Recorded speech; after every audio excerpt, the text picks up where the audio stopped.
루카가 전한 거룩한 복음입니다.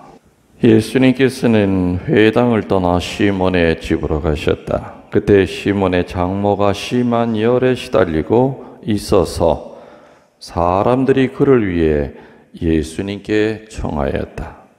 예수님께서 그 부인에게 가까이 가시어 열을 꾸짖으시니 열이 가셨다. 그러자 부인은 즉시 일어나 그들의 시중을 들었다. 해질 무렵에 사람들이 갖가지 질병을 앓는 이들을 있는 대로 모두 예수님께 데리고 왔다. 예수님께서는 한 사람 한 사람에게 손을 얹으시어 그들을 고쳐주셨다. 마귀들도 많은 사람에게서 나가며 당신은 하느님의 아드님이십니다 하고 소리질렀다. 그러나 예수님께서는 꾸짖으시며 그들이 말하는 것을 용납하지 않으셨다. 당신이 그리스도임을 그들이 알고 있었기 때문이다. 날이 새자 예수님께서는 밖으로 나가시어 외딴 곳으로 가셨다. 군중은 예수님을 찾아다니다가 그분께서 계시는 곳까지 가서 자기들을 떠나지 말아 주십사고 붙들었다. 그러나 예수님께서는 그들에게 말씀하셨다. 나는 하느님 나라의 기쁜 소식을 다른 고을에도 전해야 한다. 사실 나는 그 일을 하도록 파견된 것이다. 그리고 나서 예수님께서는 유다의 여러 회당에서 복음을 선포하셨다. 참 예수님. 자, 오늘 우리 복음 잠깐 묵상을 하겠습니다. 여러분들 밖에서 일 때문에 아주 피곤해요. 사람 만나고 이런 일 저런 일 때문에 피곤해서 이제 집에 들어가면은 나 밥도 먹기 싫어. 밥도 안 먹고 좀 편안하게 좀 쉬어야 되겠다. 큰 밥 먹고 들어갔는데 그게 잘 돼요, 안 돼요? 안 될 때가 더 많죠? 집에 들어가니까 또 이게 쉴 상황이 아니야. 또 일거리가 산더미처럼 쌓였어.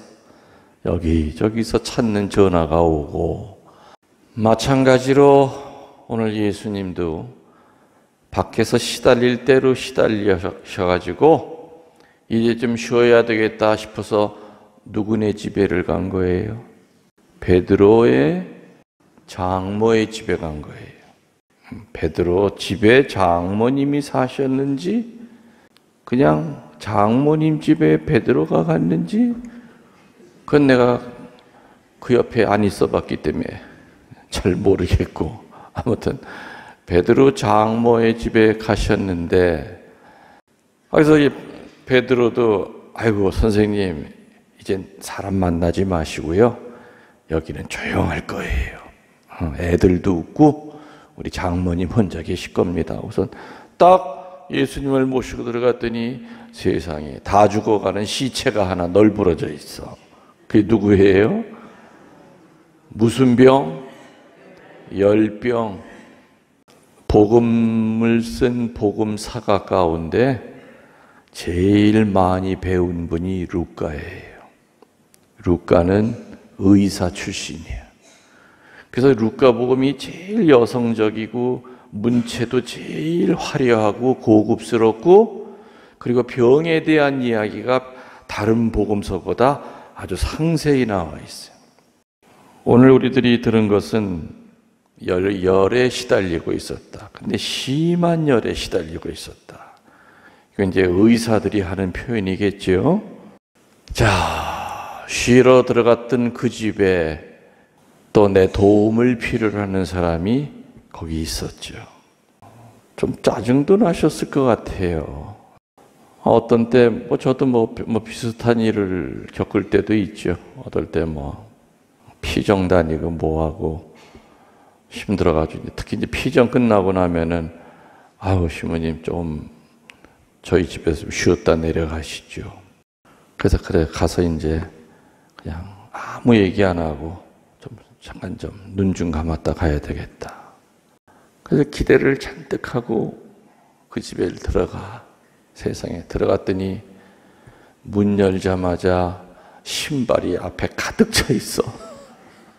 내가 또 속은 거예요. 자기네 집에 가서 조용히 쉬시죠 해놓고서는 본당 신자들은 다 불러 모아놓은 거예요. 들어가 보면 다 환자들이야. 아우, 신부님 피정 때는 뭐 가까이 갈 수도 없어가지고 이렇게 그냥 특별히 속에선 부글부글 끓지. 참. 그래도 어떻게 해요? 얼굴 내색할 수 없잖아요.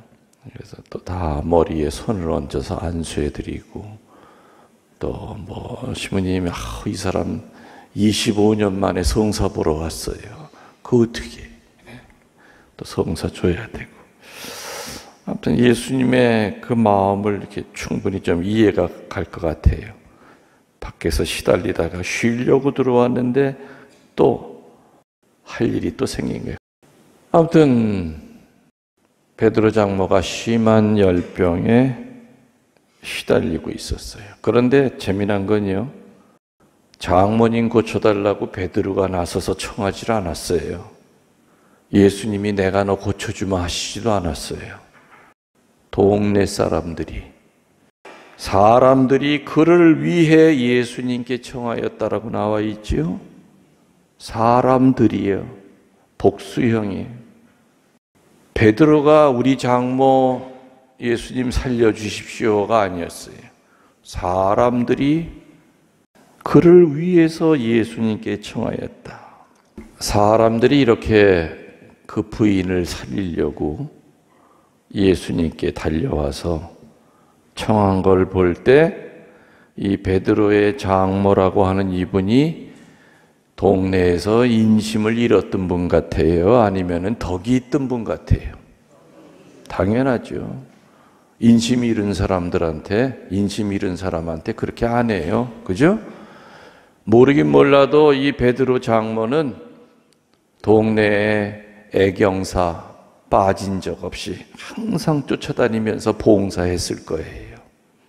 동네 가면은 아이들한테는 푸근한 할머니처럼 사셨을 거고, 누가 어렵다고 하면은 나는 밥을 못 먹더라도 가서 밥을 먹였을 거예요.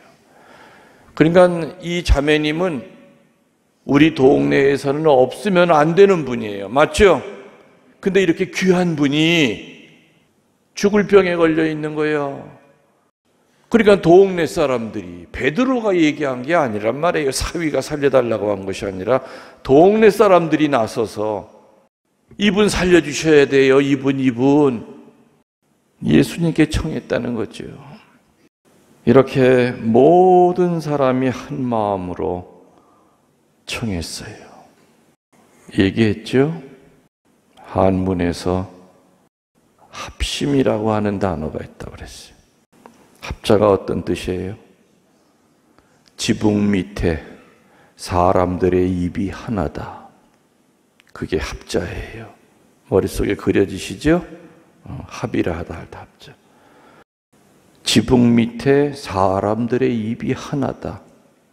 마음이 하나고, 기도가 하나고, 행동이 하나가 될 때 그 단어를 써요.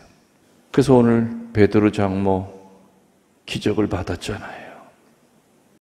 예수님은 사람들이, 온 동네 사람들이 나서서 아이고 선생님 이분 좀 살려주셔야 돼요. 이분 없으면 우리 동네 망해요.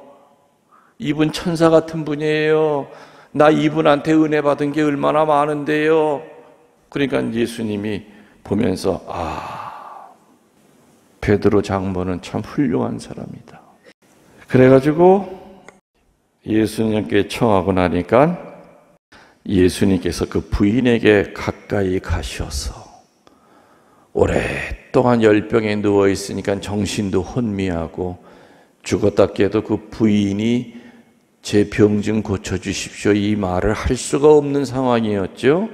그래서 오늘 복음에 보면은 예수님께서 먼저 가까이 가셔서 그 다음에 어떻게 했다고 그랬어요? 그 다음이 아주 다른 병 고칠 때와는 예외적이야. 열을 꾸짖었대요. 열을 꾸짖었대요. 열을 낫게 해주시는 것이 아니라 열을 꾸짖었다. 이 얘기는 뭐냐? 이 베드로 장모는 그냥 단순한 열병이 아니에요. 병마예요. 마귀가 일으킨 병이에요. 모든 병이 다 마귀가 일으키는 건 아니지만은 제 체험으로 볼 때 마귀를 떼어냈더니 병도 같이 사라지는 경우도 종종 있었어요. 그러니까 이건 애초부터 마귀가 일으켜 놓은 병이야. 그래서 오늘 예수님은 열을 보고 꾸짖었다고 그랬죠. 병을 낫게 한 것이 아니라, 꾸짖었다고 하는 것은 분명히 어떤 대상을 보고 꾸짖는 거예요. 열을 가지고 꾸짖었다고 하는 이런 그 의인화된 표현은 미루어 침략하건대, 예수님이 딱 직감적으로 느낀 거죠. 지금 이 여인이 앓고 있는 이 병의 원인은 마귀의 장난이구나. 꾸짖은 거예요. 나가라 하면서. 그러자 열이 가셨다. 그러니까 치유와 구마가 동시에 일어난 거죠. 그래서 많은 경우에 사제가 이제 안수를 해드리지 않습니까? 은총의 밤 때도 400명, 500명이 줄을 서서 그 늦은 시간까지도 사제 안수를 받으려고 기다려요. 신부님, 하루 종일 보통 첫 토요일 시작이 되면 고백성사부터 12시까지 꼬박 서 있어야 돼요. 아이고, 신부님, 보좌 신부님이랑 나눠서 안수하시지 어떻게 혼자 다 하십니까?